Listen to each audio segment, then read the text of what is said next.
they can do a little bit of harass, or at least,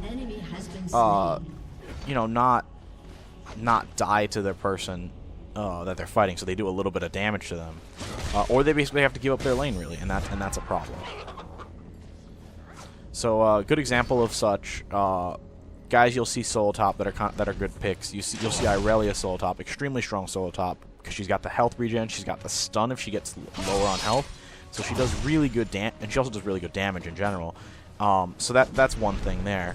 I'm kind of playing a little bit cautious because I feel like Shaco's in that bush there. I haven't gotten to go back to get wards yet, which is a little bit problematic. But not seriously so. I mean, you know, I hit 6, he hit 6.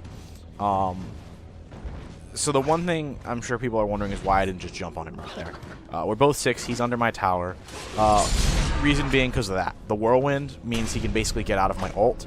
The other thing is he can endless, and that basically means for about 5 seconds he can be hitting me with all of his crits and doing tons and tons of damage to me, and I can do nothing about it. Extremely bad for me for him to be critting all the time and doing lots and lots of damage to me, especially because I haven't gotten to get armor yet. Extremely key that you have armor against Tryndamere, particularly like a Thornmails if you're the tank, because you will not be able to do anything. So here, you see our Olaf coming up. I see him, so I make sure to mention to him that I'm like super low on mana, that I can't really do anything yet. I think I type it in a second, you'll see. Yeah, there it is, low on mana, just to let him know like he can't. There's no way we can gank him with no mana.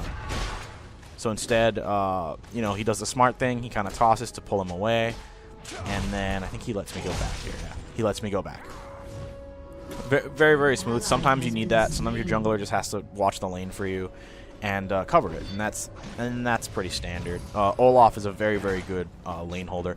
I don't recommend. I think they do get into a fight here, and that's not so good for us. So we're losing out on bottom pretty bad. Not really sure. I wasn't really sure why at first the comp, like why we would be losing at top, and I'll actually get into that a little bit later. Sort of that whole discussion. So this is a misplay by our Olaf. He didn't account for the fact that Tryndamere is gonna pop his endless. Olaf can beat Tryndamere, but it's tough. You have to know, like, you either have to force the endless, or you have to know that you can beat him once his endless ends, and that you're getting enough attack speed out of it and healing enough that you don't just lose to him immediately. So there you see we lose our first tower very, very quickly, very, very easily. You know, really nothing we could do about that one.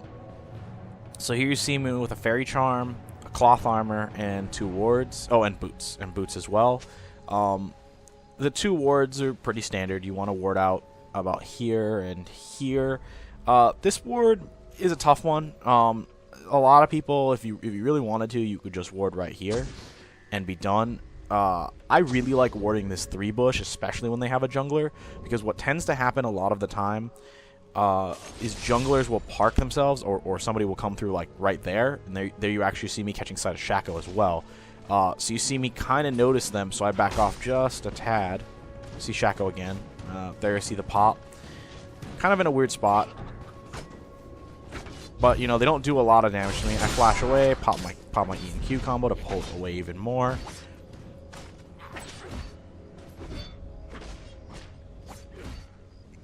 But both of them at top means, you know, oh, there's an arrow, kind of a late one. They can't really get in range to hit me for anything. The other thing I'm watching for is when I get the mocking shout put on me, I try my best to not be in a position where I'm actually in direct combat with them, because I lose a ton of AD. Here you see me pop the Shaco up. I kind of looking to try and kill somebody on their team.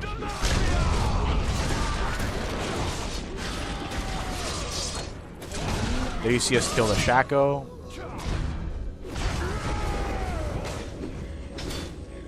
We managed to pull away from that one. Pretty smooth there. Can't quite kill the Tryndamere, but we got the Shaco, so we got double buff off him. You know, Olaf got double buff. So I see that Ashe is coming down, and I'm super low. So I pull away a little bit. You know, I'm with the Karthus, making sure that he can do what he's got to do. You know, I kind of let him get the last hits here because you know, it doesn't really matter to me as much. You know, as the mid, he kind of needs them. So I think at this point I start to decide to go back. So, you know, lane sustain wise, so far I'm able to kind of hold my lane pretty well. I've got good sight on people.